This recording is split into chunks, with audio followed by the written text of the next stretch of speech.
Conakry, 21 juillet, Guinée Info, les titres à la une ce soir, rencontre du chef de l'État avec l'ancien Premier ministre britannique. Tony Blair est à Conakry, point complet de ce tête-à-tête dès le début de ce journal. C'est l'image du jour, une rupture du jeûne en communauté. L'initiative est du centre islamique de Donka.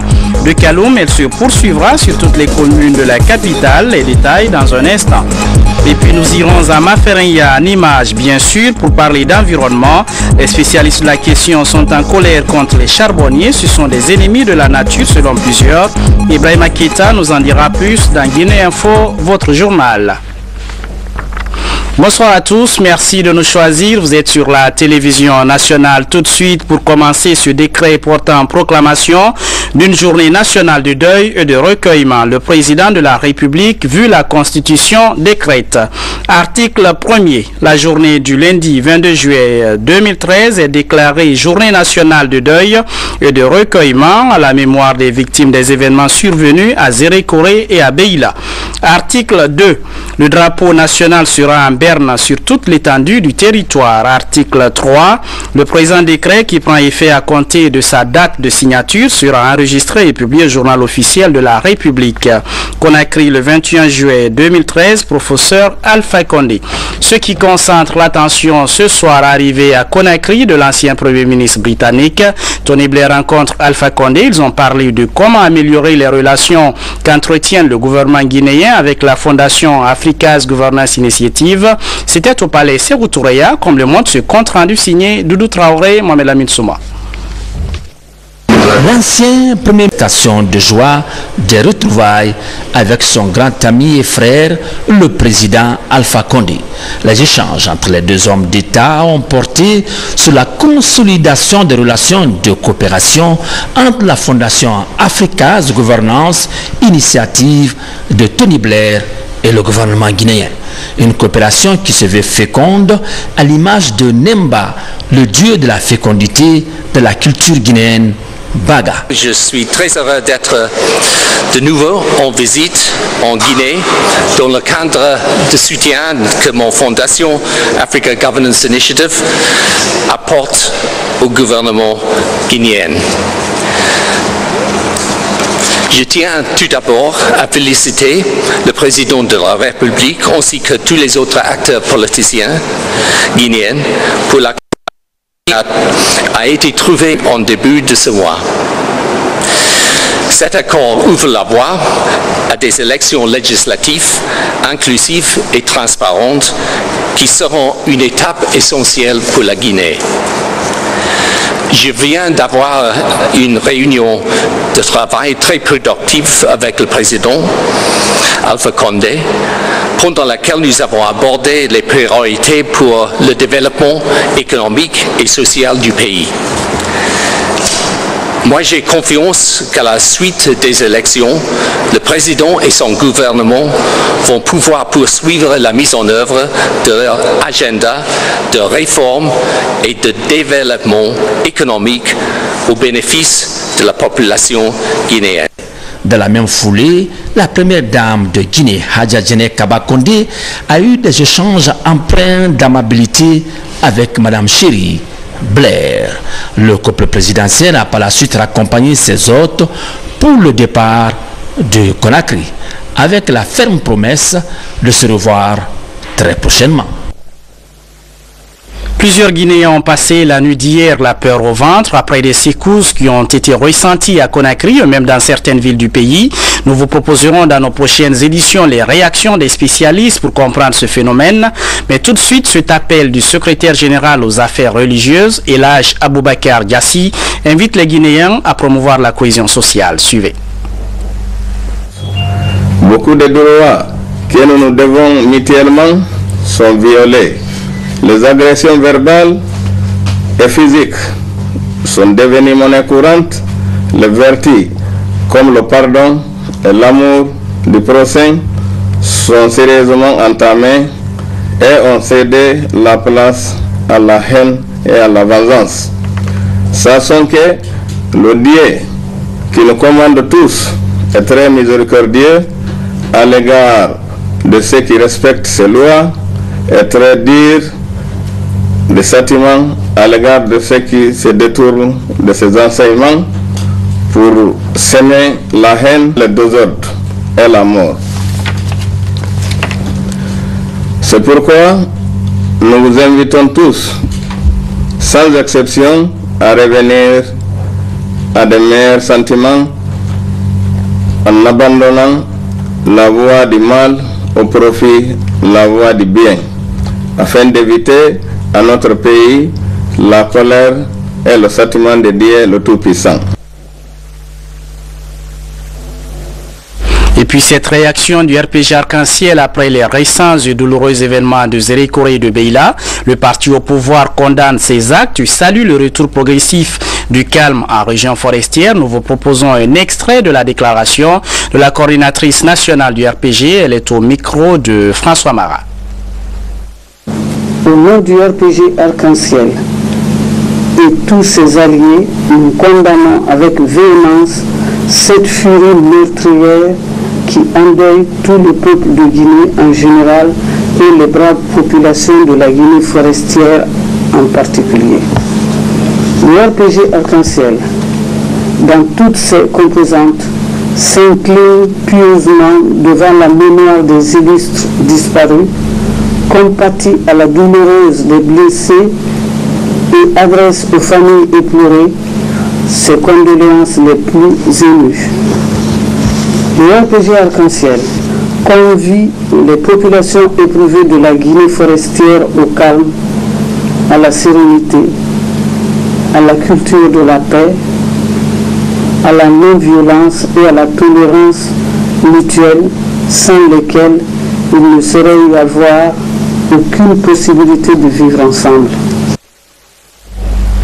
J'ajoute qu'hier et aujourd'hui, la coordinatrice du RPG Arc-en-Ciel a été à la rencontre des communautés Guerzé et Konya. À Conakry, nous reviendrons sur cet élément dans nos prochaines éditions d'information. Le geste force le respect et l'admiration. Je vous l'annonçais en titre. Une rupture collective de jeunes, c'est d'ailleurs une recommandation du Saint-Coran. Plusieurs musulmans se sont donné rendez-vous au centre islamique de Donka, parmi eux des acteurs politiques.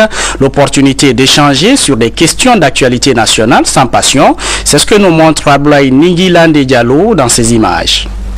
Mobilise les fidèles musulmans autour d'un repas. L'occasion est saisie par le Conseil islamique de Guinée de réunir les acteurs sociopolitiques en vue d'un partage sur les différentes crises qui secouent le pays. Nous voulons appeler premièrement les acteurs politiques à respecter scrupuleusement l'engagement qu'ils ont pris et surtout exhorter aussi les imams à se démarquer de certaines façons d'apporter de l'assistance aux acteurs politiques. On doit renforcer la capacité des affaires sociaux pendant le mois saint de Ramadan. Chacun invite l'autre selon sa petite moyen pour le faire rupture ensemble et parler le problème de notre pays que tout le monde partage ensemble. Au menu de ce repas de famille, la bouillie, le taux, les dates et bien d'autres. Dans la bonne humeur musulmane, les convives font ripaille. On s'accepte dans les différences. Ce repas rapproche les uns et les autres et il est ressorti ici de tous les croyants qui ont participé à ce partage de repas familial que nous devons nous donner la main, que chacun doit œuvrer pour la paix et c'est un signe de la paix, c'est dire que chacun de nous, dans sa famille, avec ses voisins, nous devons, dans le quartier, nous devons le faire parce que ça rassemble les gens, ça amène l'apaisement des uns et des autres. Ce programme de rupture collective de juin 2013, premier du genre, a pour objectif de raffermir les liens de fraternité et d'intensifier la réconciliation et le pardon entre les Guinéens. Selon le Coran, Dieu recommande cela aux musulmans, surtout en ce mois de pénitence. Dans le même chapitre, à Massanta, les musulmans de la ville observent le Ramadan, un mois de pénitence que plusieurs mettent à profit pour passer des messages de paix et de tolérance. Mohamed Sankor. Le grand marché de Massanta en ce mois saint de Ramadan. C'est ici que Mme Diallo, à l'instar des autres femmes de la localité, s'approvisionne en denrées alimentaires. Tout y est pratiquement, même si les appréciations des uns et des autres par rapport au prix restent encore mitigées. Le tobogui est le meilleur goût encore que chez nous en forêt.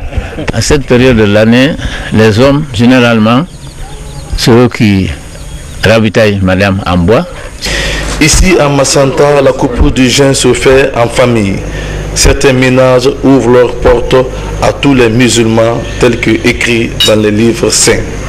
Ça me fait plaisir de préparer pour donner aux gens, parce que ça c'est ce qui plaît à mon mari. Les places publiques ne désemplissent pas pour les voyageurs. D'autres chauffeurs aussi préfèrent couper le jeûne sur la place publique à l'attente d'éventuels passagers. Le tout dans une cohabitation pacifique avec les frères chrétiens. Nous sommes la même chose parce que nous prions toujours le nom de même Dieu. Après la nafila, les rues sont complètement désertes. On se repose, on fait des prières et on se prépare en attendant le prochain jour de jeûne. C'est devenu une tradition pour l'Arabie Saoudite. Chaque année, le royaume distribue des carcasses de moutons aux fidèles musulmans durant le Ramadan, comme c'est le cas maintenant, et l'opération touche dans sa deuxième phase des personnes handicapées de la mosquée Faisal et de la cité Chemin de Fer de Kaloum. Mohamed Kourouma. Cette troisième étape de distribution des carcasses de moutons offertes par le royaume de l'Arabie Saoudite à la Guinée est destinée aux couches vulnérables et aux personnes handicapées. De la mosquée Faisal à la cité Chemin de Fer, des sachets ont été distribués. Le message de 2017, c'est que les ayants droit puissent bénéficier de ce don. Ça, c'est le souhait absolu des donateurs, qui est le royaume de l'Arabie Saoudite. Et nous souhaitons que les nécessiteux, les personnes démunies, les personnes déshéritées puissent vraiment bénéficier de ce don. Les bénéficiaires se sont réjouis de cet acte de solidarité du ministère des Affaires sociales, de la promotion féminine et de l'enfance. Chaque fois quand le ministère vient jeter coup d'œil, nous aurons espoir sur eux. Mais quand le ministère nous laisse à l'abandon, ça nous décourage.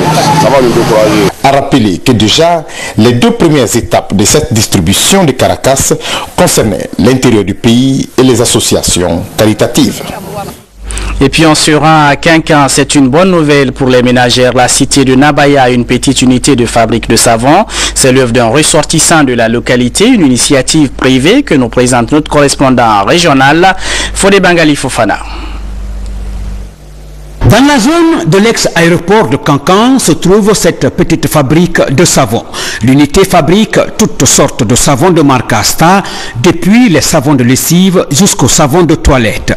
Une initiative d'appui pour le jeune fondateur au processus de développement socio-économique de la région de Cancan en général, particulièrement sa ville natale Cancan-Nabaya. Nous nous fixons de créer des emplois pour la jeunesse et les femmes. Et favoriser l'accès des populations rurales et urbaines aux savons de qualité et à des prix défiant toute concurrence. Créer l'esprit d'entreprise, c'est les jeunes que vous voyez. Préoccupation majeure de ce jeune fondateur, quitter ce stade de l'artisanat pour l'industrie. Noble et légitime ambition, mais il se trouve confronté à des difficultés pour atteindre cet objectif. Difficultés liées à l'acquisition des intrants et équipements pour atteindre nos objectifs. Créée il y a seulement 3 ans, cette unité est aujourd'hui une source de revenus substantiels pour des femmes évoluant dans le secteur du petit commerce ici à Cancan, mais également pour des élèves et des jeunes déscolarisés des quartiers environnants. Les week-ends, je viens, je me débrouille ici pour gagner le prix de pain, quoi. Donc, c'est-à-dire tous les samedis et dimanches. Même si on étudie, il n'est pas mal aussi d'avoir un métier à côté. Avec ses initiatives et son courage, le fondateur de cette petite fabrique de savon entend contribuer résolument au renforcement des activités génératrices de revenus dans la région de Cancan. Et puis ce fait de société, il concerne les jeunes diplômés des universités guinéennes. Plusieurs ont du mal à s'offrir le premier emploi après des années de formation académique. C'est, disons-le ainsi, la croix et la bannière pour certains. Ils sont de plus en plus nombreux sur le marché de l'emploi, sans opportunité de stage, comme le constate notre reporter Mamadi Gassama. Chaque année, ils sont nombreux des jeunes qui sortent des institutions d'enseignement supérieur et professionnel. Mohamed Bakamara et Mohamed Touré sont tous des jeunes diplômés. Depuis près de 3 ans, ils sont à la recherche de leur premier emploi. J'ai de sérieux problèmes. Des fois, je me débrouille dans les télécentres que je gère actuellement. Et à chaque fois, je viens à l'AGIP ici pour voir qu'est-ce qui est apparu comme offre d'emploi. On aurait cru que quand nous finissons les études, les entreprises allaient être au cœur même de nos institutions afin de nous tester et de nous prendre là-bas. Car nous pensons que si la formation réellement est suivie, c'est dans les écoles, dans les institutions qui doivent se tourner. Les résultats des dernières enquêtes menées par l'Agence guinéenne pour la promotion de l'emploi révèlent que 19,1% des jeunes évoluant dans les zones urbaines sont au chômage. Conakry est la zone la plus touchée avec un taux de 11%. Tout ce qui est volet statistique sur le marché du travail est effectué par l'AGIP à travers les partenaires qui sont en Guinée, particulièrement les institutions. L'AGIP a aussi la possibilité en tant que structure autonome de monter des projets réalisables, bancables et chercher des financements auprès des institutions. Pour certains observateurs, seule la stabilité du pays peut favoriser la création d'emplois. Si la formation est là, la paix est là, je crois que, je vous ai dit, la Guinée est en chantier. Tout le monde va travailler. Malgré les efforts déployés par le gouvernement ces derniers temps, bon nombre d'observateurs pensent que l'État demeure le seul garant quant à l'insertion socio-professionnelle des jeunes dont le nombre ne cesse de s'accroître. Autre grand titre de ce journal, direction Maferenya où l'environnement se dégrade, vous allez le voir, ce malgré les gros efforts engagés par le gouvernement dans la lutte contre le phénomène. Les charbonniers sont les plus indexés par des spécialistes de l'environnement. Image et témoignage dans ce reportage signé Ibrahima Keita. Lui, c'est Mbemba. À la place de l'école aujourd'hui, il est obligé d'être là, à son four. Avec son frère, il extrait le charbon de bois. 40 degrés, ce jeune de 15 ans doit livrer 350 kg de charbon.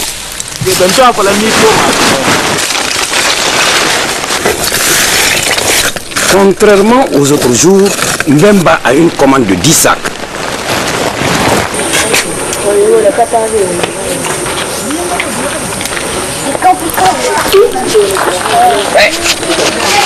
Avec le charbon, Mbemba assure son quotidien et celui de ses parents.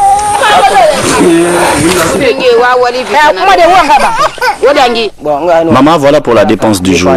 Avec le reste, je vais payer mes fournitures scolaires.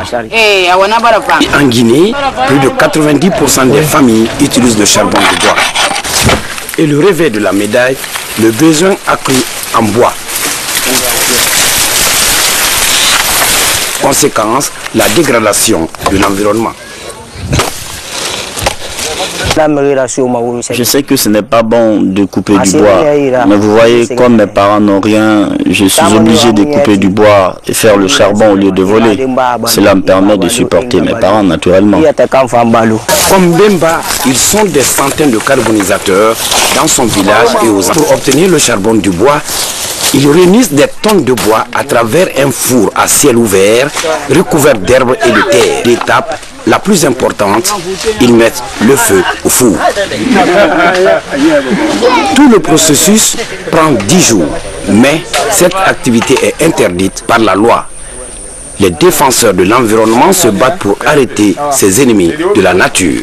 Conté et son équipe mettent en terre plus de 15 000 plants par an. Des plants à croissance rapide comme l'acacia majum et le teck. Mais cette quantité est insuffisante pour une région de plus en plus menacée. C'est presque un éternel recommencement. Parce que quand vous reboisez une partie, l'âge ne vient pas, l'âge normal ne viennent pas au niveau des plans, les gens cherchent à couper. Sa lutte risque d'être vaine dans un pays où quasiment chacun est dépendant du charbon. Ibrahima Keita, merci pour ce reportage. L'actualité, c'est aussi dans les journaux et comme chaque semaine, la rédaction vous propose une analyse des gros titres de la presse locale. Il porte sur le verdict dans l'affaire du 19 juillet, les préparatifs des législatives et surtout les événements survenus à Zérékoré en région forestière. Kamara Boubacar signe ce numéro. Le syndrome des années 90 refait surface à Zérékoré, regrette la Lance qui illustre les événements de la semaine dernière par une photo d'archive. Une mauvaise interprétation est à la base de la propagation de la violence après qu'un présumé voleur ait été abattu, explique le journal. Le chef de l'État a appelé au calme selon Orea. Le président a eu un entretien téléphonique avec le patriarche de Zérékoré avant de rassurer que les auteurs répondront de leur acte. Le verdict dans l'affaire attaque du domicile du président fait le gros titre des journaux. Pour le Lynx, ce procès a pris fin par de lourdes peines infligées à 14 accusés. La condamnation à la perpétuité du commandant Alpha Omar Diallo et du menuisier Jean-Guy Lavogui est soulignée par le populaire en attendant les 10 jours de pourvoi en cassation. La source s'intéresse à Fatou Badiar avec ses 15 ans de réclusion criminelle. Selon ce journal, après 7 mois de procès et 17 heures de délibéré, la sentence de la Cour est sans appel, même si la peine de mort est écartée. Dans le Nimba, la condamnation du numéro 2 de l'UFDG est traitée comme l'un des faits marquants du verdict. Une condamnation en contumace qui donne un coup d'arrêt au bicéphalisme à l'UFDG et rend incertain l'avenir politique d'un virulent détracteur du pouvoir, commente le Nimba. Élection, le journal d'humour en bande dessinée Bingo prévient les leaders politiques sur toute autre forme de dérapage qui pourrait conduire aux violences autour de la date des législatives. Ça n'est désormais terminé avec les woba-woba ethnico-politiques trucs et les effusions de sang, lance le bimensuel. Au Mali, l'actualité politique reste dominée par les prochaines élections présidentielles. Le scrutin suscite assez d'engouement dans les pays voisins. En Guinée, par exemple, les ressortissants maliens mesurent les enjeux de ces présidentielles et souhaitent que les frères et sœurs au pays votent pour le meilleur programme de société des candidats en lice. Seko Fernand Kourouma. Les Maliens vivant au pays ou à l'étranger sont dans la ferveur de l'élection présidentielle du 28 juillet. Le Mali, qui était en proie aux violences dans sa partie nord, doit élire son président. La signature de nombreux accords sous-régionaux a permis aux autorités de la transition de redéployer l'administration dans les zones occupées.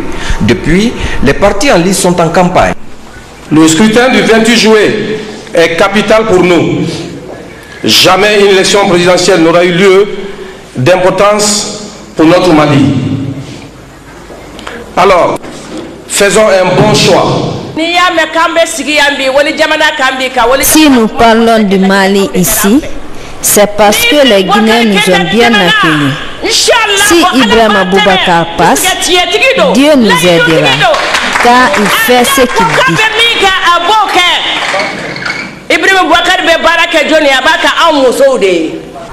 Cette élection présidentielle de tous les espoirs devra mettre fin à la page noire et amener les Maliens à regarder ensemble vers le développement du pays. En République démocratique du Congo, le boom immobilier transforme la capitale et fait fuir les Moyenantis. À Kinshasa, les Kirois ont fui le centre, comme le montre ce reportage de nos confrères de la ITV. À Kinshasa, on ne compte plus les immeubles en construction. Bureaux, complexes commerciaux ou appartements. Le centre-ville change de visage, mais le revers de la médaille, ce sont les loyers qui s'envolent. Un ménage congolais normal n'est pas mesure d'affronter un loyer de $2000 le mois. 500, 600, 700, 800, $1000 le mois, ils ne sont pas nombreux. C'est une classe, une petite classe des familles aisées qui affrontent ces loyers lorsque ce sont des appartements, ou soit ce sont des étrangers qui utilisent ces appartements, des expatriés. Alors, faute de pouvoir payer, la plupart des Kinois ont fui le centre. Ils se sont installés en périphérie, dans des conditions précaires, loin de tout, parfois même sur des sites inondables. Nous, on est pauvres et abandonnés. Ici, on n'a jamais reçu la visite de politiciens. Ils ne se souviennent de nous que pendant les campagnes électorales et viennent avec des t-shirts et des billets de 1000 francs. Le gouvernement a bien annoncé la construction de 4500 logements sociaux. C'était il y a 8 ans. Et pour l'heure, seule une centaine d'appartements est sortie de terre. Nous avons vu d'autres priorités au niveau du gouvernement. Il avait fallu financer ces priorités-là. Et il y a des entrepreneurs auprès de qui on a remis des fonds, mais qui n'ont jamais exécuté les travaux. Une crise du logement qui risque de s'aggraver encore. Selon les prévisions, la capitale congolaise, qui compte 10 millions d'habitants, devrait atteindre les 12 millions d'ici quelques années. On termine avec cet appel à la solidarité d'Isiaga Traoré, immobilisé depuis 6 ans maintenant, en cause d'un accident de travail. L'événement s'est produit au Sénégal alors qu'il travaillait pour une société de construction de ponts. Notre reporter Abdoulaziz Baldé est allé à sa rencontre pour comprendre sa souffrance. Les images sont commentées par Alareni Bailoba. Isiaga Traoré, c'est son nom. Paralysé à 30 ans, cet ancien militant du RPG Arc-en-Ciel a reçu une dalle sur son dos il y a de cela 6 ans. Un accident survenu alors qu'il était employé dans une société de construction au Sénégal. J'ai quitté ici pour le Sénégal. J'étais employé dans une société de construction au Sénégal. On a eu des contrats. C'est de là-bas qu'on est resté. Une dalle est venue tomber sur mon dos. Depuis, je suis abandonné à moi-même. Saisi de la situation, le ministre de la Santé a déploré le silence de l'ambassadeur de Guinée au Sénégal. C'est un sentiment de frustration parce que je viens de voir, n'est-ce pas, ce compatriote qui ne méritait pas réellement d'être dans cette situation. Et je pense que il y a 3 jours, j'ai reçu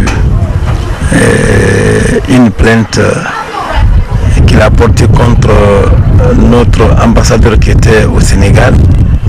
Et quand j'ai examiné le dossier, j'ai vu que ce n'est pas un dossier, n'est-ce pas, du ministère de la Santé, mais plutôt un dossier pour le ministère de la Justice. Après avoir reçu la promesse de la société d'être évacué en France, Isiaga Traoré s'est retrouvé en Guinée contre toute attente. Aujourd'hui, ce jeune est condamné à la stérilité dans sa résidence de Ratoma.